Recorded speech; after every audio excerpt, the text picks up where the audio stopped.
Ito mga bossing, sa mga mahilig mag-DIY dyan mga bossing ha. Ito, okay. Ito po yung ating tie rod end ng ating L300, no? Pang adventure and sedan, no? Pwede po ito. Tie rod end po ito, outer. Yan. So, i-unbox natin. So, 2 days na ito sa atin. Hindi ko pa na-unbox, no? Pasensya na kayo. Medyo pawis ako dahil galing ako sa garden, no? Ayan.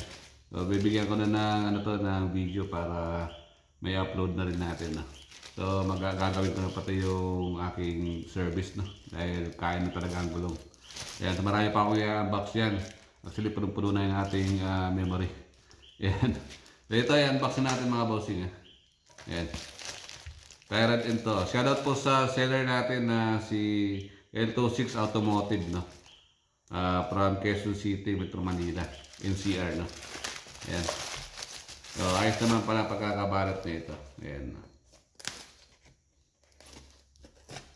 So sa mga naghahanap po at mahilig kayo mag-DIY para makatipid tayo, ako nag-DIY lang talaga ako. And then nagse-search na ako kung paano. Hindi naman talaga ako mekaniko mga bossing, no? So para makatipid tayo kasi mahal din magpakabit nito.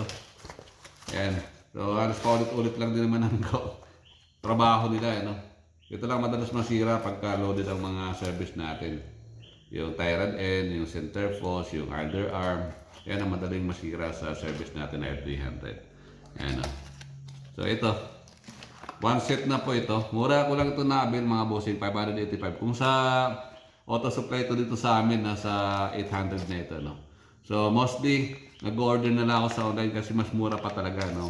Mas mura pa dito sa TikTok kaysa sa auto supply dito sa amin mga bossing. Yan, no? Kita nyo naman. Quality yan, napakaganda. Diba? So pang outer to, L300 ang ating service. So ito yung gagawin natin. Yan. Diba? Diba yan? Set na po yan. Left and right. So isa lang naman may problema sa akin. So ito, spare ko na lang to. Yan. Kakabit ko na ito. Pag magandang panahon bukas, kakabit ko na. No? So, nandiyan lang sa yellow basket natin yan. Sa mga naghahanap ng ganito, tie rod end, no? Ng ating L300 at adventure. Pwede ito. Parehas lang po yan. Adventure. 4256 na 4056 na engine, no? Yan. Diesel engine. Yan po, mga bossing. Tie rod end. 580 plus lang yan. Avail na kayo habang naka-plus sale sila, mga bossing. Mura ngayon, March 1, 2, 3. Yan. Naka-sale po sila.